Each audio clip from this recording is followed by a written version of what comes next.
மீண்டும் உங்களை நாம் சந்திப்பதிலே மிக்க மகிழ்ச்சி அடைகின்றோம். நான் இலங்கையில இருந்து பதுளை போதனா வைத்தியசாலையில இருந்து வைத்தியர் கிருஷான் வேதநாயகம். இன்று நாங்கள் இன்னும் ஒரு நோயை பற்றி பார்க்க போகிறோம். இருதயத்தை பாதிக்கின்ற இன்னும் ஒரு நோய். எங்களை போன்ற மூன்றாம் உலக நாடுகள், தெற்காசிய நாடுகளிலே இந்த நோயினுடைய வீரியம் அளவு மிக மிக கூடுதலாக இருக்கின்றது. ஆனால் இங்கிலாந்து, அமெரிக்கா, ஜெர்மனி, பிரான்ஸ் போன்ற நாடுகளிலே இந்த நோயினுடைய தாக்கம் குறைவாக இருக்கின்றது. எனவே இந்த நோயினுடைய பெயர் என்ன? வாத காய்ச்சல் அல்லது ருமட்டிக் ஃபீவர். இந்த வாத காய்ச்சல் அல்லது இந்த ருமட்டிக் ஃபீவர் என்று சொல்லுகின்ற போது இது எங்களுடைய உடலிலே ஏற்படுகின்ற ஒரு அலர்ஜி மாற்றம், அதாவது இன்ஃப்ளமேட்டரி ப்ரோசஸ் என்று சொல்வோம். ஒரு அலர்ஜி. எவ்வாறு தொண்டை அலர்ச்சி ஏற்படுகிறது, வயிற்றில் அலர்ச்சி ஏற்படுகிறது, அப்பெண்டிக்ஸிலே அலர்ச்சி ஏற்படுகிறது, அதே போலதான் இது ஒரு இன்ஃப்ளமேட்டரி ப்ரோசஸ் எனப்படுகின்ற எங்களுடைய உடலிலே இருக்கின்ற அவயவங்களிலே ஏற்படுகின்ற ஒரு அலர்ஜி. அலர்ஜிக்கு இல்லை, அலர்ஜி. அது இன்ஃப்ளமேஷன் என்று நாங்கள் சொல்லலாம். இந்த நோய் ஏற்படுகின்ற போது எங்களுடைய உடலிலே இருக்கின்ற இருதயம், தோல், மூட்டுக்கள், அதே நேரத்திலே மூளை பாதிக்கப்படும்.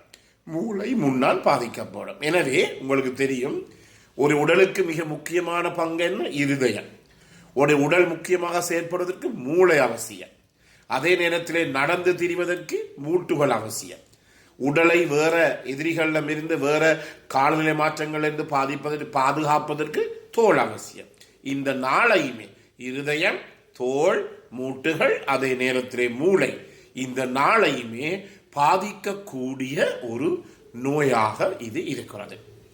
இந்த நோயானது சாதாரணமாக 5 வயசுக்கு மேற்பட்ட சிறுவர்களுக்கும் அதே நேரத்திலே 15 வயதுக்குட்பட்ட பெரியவர்களுக்கும் தான் ஏற்படுகிறது. அதாவது முதல் தரம் இந்த நோய் ஏற்படுகின்ற போது ஒருவருடைய வயது 5 வயதில் இருந்து 15 வயதாக இருக்கலாம்.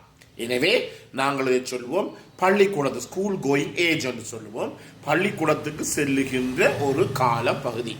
எனவே இந்த பள்ளிக்கூடத்துக்கு செல்லுகின்ற போதுதான், பள்ளிக்கூடத்தில் இருந்துதான், பாடசாலைகளில் இருந்துதான் எங்களுடைய பிள்ளைகள் இந்த நோயை தங்களுக்குள்ளே எடுத்துக்கொண்டு வருகிறார்கள்.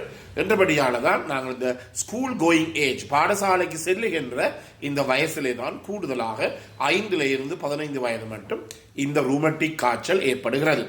உண்மையாக இங்கிலாந்து போன்ற நாடுகளிலே ஒரு 1920ஆம் ஆண்டு கால பகுதிகளிலே இந்த நோயினுடைய நிகழ்வு, அந்த ப்ரிவலன்ஸ் சொல்லுவோம், எவ்வளவு பேருக்கு இந்த நோய் இருக்கிறது என்றால் 100க்கு 10. அதாவது 100 பேர் இருந்தால் 10 நோயாளிகள் இந்த ருமட்டிக் ஃபீவர் அல்லது இந்த வாத காய்ச்சலுடன் இருந்திருக்கிறார்கள் 1920ஆம் ஆண்டு. ஆனால் இந்த இப்போது இந்த 21ஆம் நூற்றாண்டிலே, இந்த 2000 ஆண்டுகளுக்கு பிறகு இது மிக மிக குறைந்து 0.01 குறைந்திருக்கின்றது. இதற்கு முக்கிய காரணங்கள் என்ன? அதாவது எங்களுடைய சுகாதார நிலைமை, சானிடேஷன் மிகவும் மிகவும் முன்னேறிவிட்டது. இரண்டாவதாக நாங்கள் நோய்க்கு பாவிக்கின்ற இந்த கிருமி கொல்லி மருந்துகள், ஆன்டிபயோட்டிக்ஸ், இவற்றினுடைய தாக்கமும் இந்த 10 வீதத்தில் இருந்து 0.01 இங்கிலாந்திலே இந்த நோயினுடைய தாக்கம் குறைவதற்கு காரணமாக இருந்திருக்கிறது. ஆனால் எங்கள் நாட்டிலே இதற்குரிய தரவுகள் மிகவும் குறைவாக இருந்தாலும் மிக மிக கூடுதலான பிள்ளைகள் இந்த நோயினாலே பாதிக்கப்பட்டிருக்கிறார்கள். நாங்கள் இந்த இலங்கையில் இருக்கின்ற சிறுவர்களுக்கான லேடி சீமாட்டி வைத்தியசாலை, லேடி ரிச்வே ஹாஸ்பிட்டல் சொல்லுவாங்க, இதற்காக ஒவ்வொரு நாளும் 7 நாட்களுமே ஒரு புறம்பான சிகிச்சை நிலையம், கிளினிக் இயங்கி வந்தது. இந்த நோய்வாய்ப்பட்ட பிள்ளைகளுக்கு நாங்கள் இந்த பென்சடின் பென்சிலின் எனப்படுகின்ற இந்த ஊசி மருந்தை ஏற்றுவதற்காக. எனவே எங்களை போன்ற நாடுகளிலே இந்த நோயினுடைய தாக்கம் மிக மிக அதிகமாக இருக்கின்றது. இந்த நோய்க்குரிய காரணம் என்னவென்றால் குரூப் ஏ பீட்டா ஹீமோலிட்டிக் ஸ்ட்ரெப்டோகாக்கை எனப்படுகிற ஒரு பாக்டீரியாவால் தான் இது ஏற்படுகிறது. குரூப் ஏ பீட்டா ஹீமோலிட்டிக் ஸ்ட்ரெப்டோகாக்கை எனப்படுகின்ற மிக மிக வீரியம் கூடிய ஒரு பாக்டீரியா கிருமி தான் இந்த நோய் ஏற்படுத்துகிறது. அதால் நீங்க நினைக்கக்கூடாது இந்த கிருமி போய், நான் முதலிலே சொன்ன 4 அவயவங்கள் பாதிக்கப்படுகிறது. நீங்கள் யோசிக்கக்கூடாது இந்த கிருமி போய் எங்களுடைய இருதயத்தையோ எங்களுடைய தோலையோ எங்களுடைய மூட்டுகளையோ அல்லது எங்களுடைய மூளை முன்னானையோ தாக்குகிறது. நேரடியாக கிருமி போய் இந்த நோயிலே தாக்குவது கிடையாது. இன்னும் ஒரு முறை இருக்கின்றது என்றால் அதை நாங்கள் ஓட்டோ இம்யூன் ப்ரோசஸ் என்று சொல்லுவோம். இந்த ஓட்டோ இம்யூனிட்டி என்றால் என்ன? ஓட்டோ என்றால் தனக்கு தானே, ஓட்டோனோமஸ் என்றால் தானாகவே சுயமாக இயங்குவது. அதே போலதான் இந்த ஓட்டோ இம்யூனிட்டி என்று சொல்லுகின்ற போது எங்களுடைய உடலிலே பிற பொருள் எதிரிகள் உருவாகும், ஆன்டிபாடிஸ் உருவாகும்.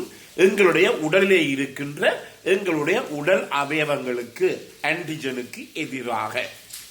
அதனால் என்ன செய்யணும்? வீட்டுக்குள்ளேயே உடம்புக்குள்ளேயே என்ன நடைபெறும்? இந்த புறப்பொருளும் புறப்பொருள் எதிரியும் ஆன்டிஜனும் ஆன்டிபாடியும் ரெண்டுமே என்ன செய்கிறது? சண்டை பிடிக்கிறது. சண்டை பிடிக்கின்ற போது என்ன நடைபெறும்? அந்த அவயவம் முழுதாகவும் பாதிக்கப்படக்கூடிய ஒரு நிலைமை இருக்கிறது. இதைத்தான் நாங்கள் ஓட்டோ இம்யூனிட்டி என்று சொல்லுவோம். எனவே இந்த ருமட்டிக் காய்ச்சல், வாத காய்ச்சலிலே ஏற்படுவது என்ன? நேரடியாக இந்த குரூப் ஏ பீட்டா ஹீமோலிட்டிக் ஸ்டெப்டோகோக்கை போய் இந்த அவயவங்களை தாக்குவது கிடையாது. இந்த இரத்தத்திலே ஏற்படுகின்ற இந்த கிருமி தொற்று ஏற்பட்டு இந்த கிருமி தொற்றின் காரணமாக இரத்தத்திலே இந்த கிருமி தொற்றுக்கு எதிரான புறப்பொருள் எதிரி ஆன்டிபாடி உருவாக்கப்பட்டு அந்த ஆன்டிபாடி சென்று அந்த புறப்பொருள் எதிரி சென்று இருதயத்தையும் இருதய தசைகளையும் தோலையும் தோல் தசைகளையும் அதே நேரத்தில் மூட்டுகளையும் எலும்புகளையும் அதே நேரத்தில் மூளையையும் பாதிக்கக்கூடியதாக இருக்கின்றது. இதன் காரணமாகத்தான் இந்த ருமட்டிக் ஃபீவர் எனப்படுகிற வாத காய்ச்சல் ஏற்படுகிறது. சாதாரணமாக இந்த நோய் ஒருவருக்கு தொண்டை அலர்ஜி, தொண்டை வலியின் பிற்பாடு, அதை நாங்கள் டொன்சிலைட்டிஸ் என்று சொல்லுவோம். இதன் பிற்பாடுதான் இந்த நோய் பிள்ளைகளுக்கு ஏற்படும். எனவே 5 இருந்து 15 வயசு மட்டும் பிள்ளைகள் இருப்பவர்கள், உங்களுடைய பிள்ளைகள் அடிக்கடி தொண்டை வலி ஏற்படுகின்றது என்றால் தயவு செய்து ஒரு வைத்தியரிடம் சென்று காட்டுங்கள்.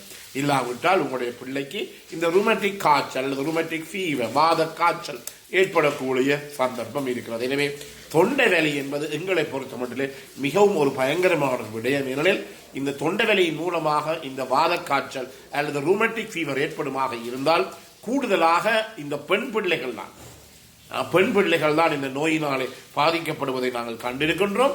எனவே இந்த வாத காய்ச்சல் ஏற்படுமாக இருந்தால் பெண்களுக்கு அவருடைய வாழ்க்கையிலே மிகவும் அவருடைய சாதாரணமான நாளாந்த வாழ்க்கையிலே பாரதூரமான விளைவுகளை ஏற்படுத்தும். திருமணம் முடிக்க போது அல்லது திருமணம் முடித்த பிற்பாடு பிள்ளை பெறுகின்ற போது பிள்ளை பெற்ற பிற்பாடு பலதரப்பட்ட பிரச்சனைகள் இவற்றை ஏற்படுத்தும். எனவே இந்த நிகழ்ச்சி உங்களுக்கு பிடித்திருந்தால் இந்த நிகழ்ச்சியை நீங்கள் மற்றவர்களுக்கு அறிமுகப்படுத்துங்கள். இதை லைக் பண்ணலாம், ஷேர் பண்ணலாம், அல்லது நீங்கள் இந்த மணி சின்னத்தை அமைத்து நீங்களை சப்ஸ்கிரைப் பண்ணலாம். மேலதிக விவரங்கள் தேவையாக இருந்தால் 009477756245 தொடர்பு கொள்ளலாம். பிறந்திருக்கின்ற நாள் உங்கள் அனைவருக்கும் இனிய நாளாக அமைய அனைவருக்கும் பொதுவான இறைவனை வேண்டி விடைபெறுகின்றேன். நன்றி, வணக்கம்.